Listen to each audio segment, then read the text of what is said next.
তো হেল্ল' ৰাইজ, যোৱা কেইদিনমান ধৰি নেৰানেপেৰাকৈ বৰষুণ দিয়াৰ বাবে আমাৰ ডিক্ৰং নদীত বহুতো পানী হৈছে, যাৰ ফলত আমাৰ গৰাখহনীয়া হৈছে। আৰু সেই গৰাখহনীয়াৰ ফলত আমাৰ গাঁৱৰে কেইঘৰমান লোক গৃহহাৰা হ'বলগীয়া হৈছে। এইটো চাব পাৰিছে আপোনালোকে দৃশ্যসমূহ। এইটো পুখুৰী হয় নেকি? পানী সোমাই আছে এনেকৈ ভাঙি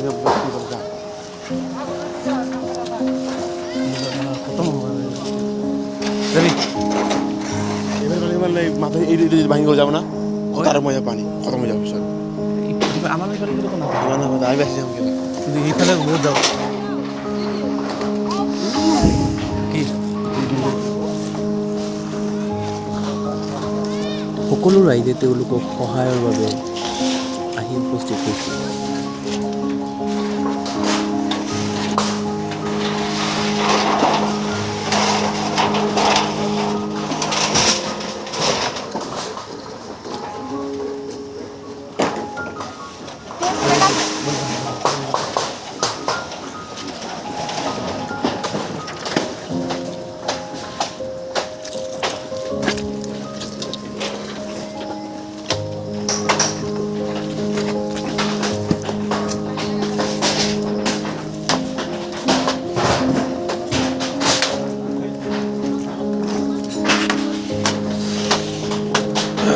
কেনেকুৱা হৈছে চাহ পানী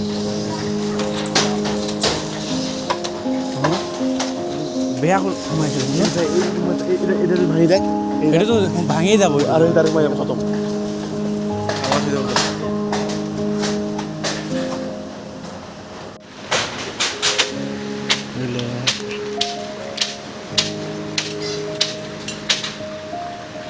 চাব পাৰিছে ৰাইজ কেনেদৰে নদীৰ পানীটো বাৰীত সোমাইছে।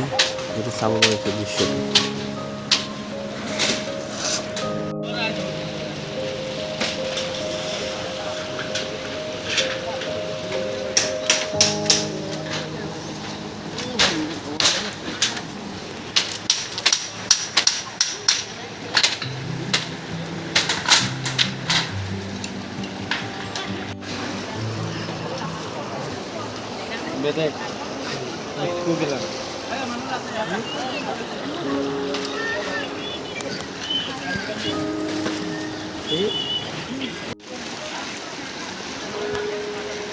পানীৰ সোঁতৰ দ্বাৰাই আপোনালোকে জানিব পাৰিছে যে এইটো কিমান দেৰি আকৌ যদি বৰষুণ দিয়ে যদি গৰাখহনীয়া কি ৰূপ ল'ব পাৰে।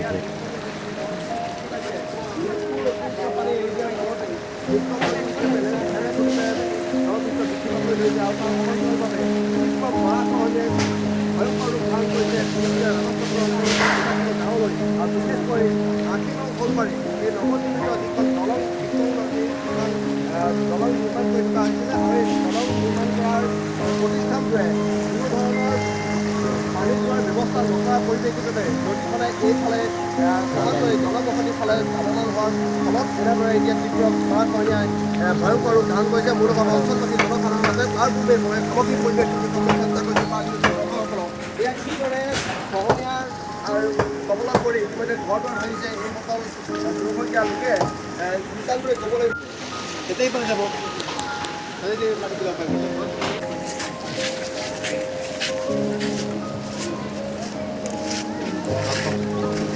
মই আজি যি ডিক্ৰং নদীৰ প্ৰবল গৰাখহনীয়াৰ ফলত আমাৰ আশীনং ফুলমাৰীত যি ভয়াৱহ ৰূপ ধাৰণ কৰিছে, ইয়াত কেইবাটাও দুখীয়া পৰিয়ালৰ ইতিমধ্যে ঘৰ যা গৈছে। এই বিষয়ে মই ডিক্ৰং নৱনিৰ্মিত দলঙৰ বিষয়াসকলক ঠিকাদাৰৰ লগত মই যোগাযোগ কৰিছোঁ। আমি ৰাইজে যোগাযোগ কৰিছোঁ। গৰাখহনীয়া ৰোধ কৰিবৰ কাৰণে প্ৰটেকশ্যনৰ লগতে চেনেল কাটিঙৰ ব্যৱস্থা কৰিবলৈ জনাইছে একমাহ আগত।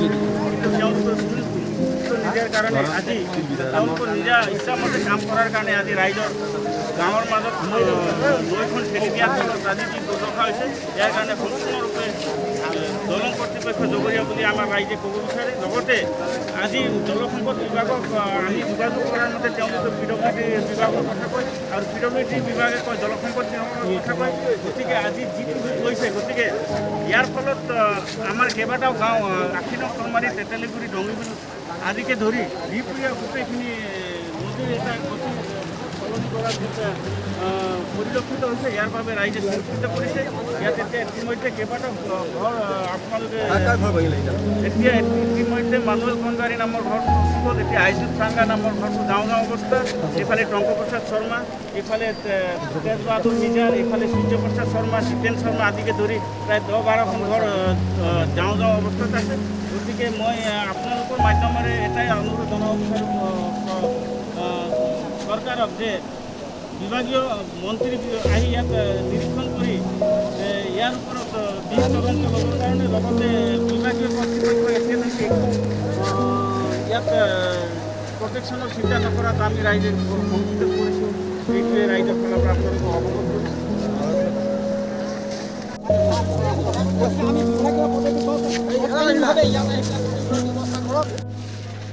যদি এই গৰাখহনীয়াৰ প্ৰতি একো পদক্ষেপ গ্ৰহণ নকৰে চৰকাৰে, তেন্তে সেই পৰিয়ালবাসীয়ে বহুতো কষ্টৰ সন্মুখীন হ'বলগীয়া হ'ব।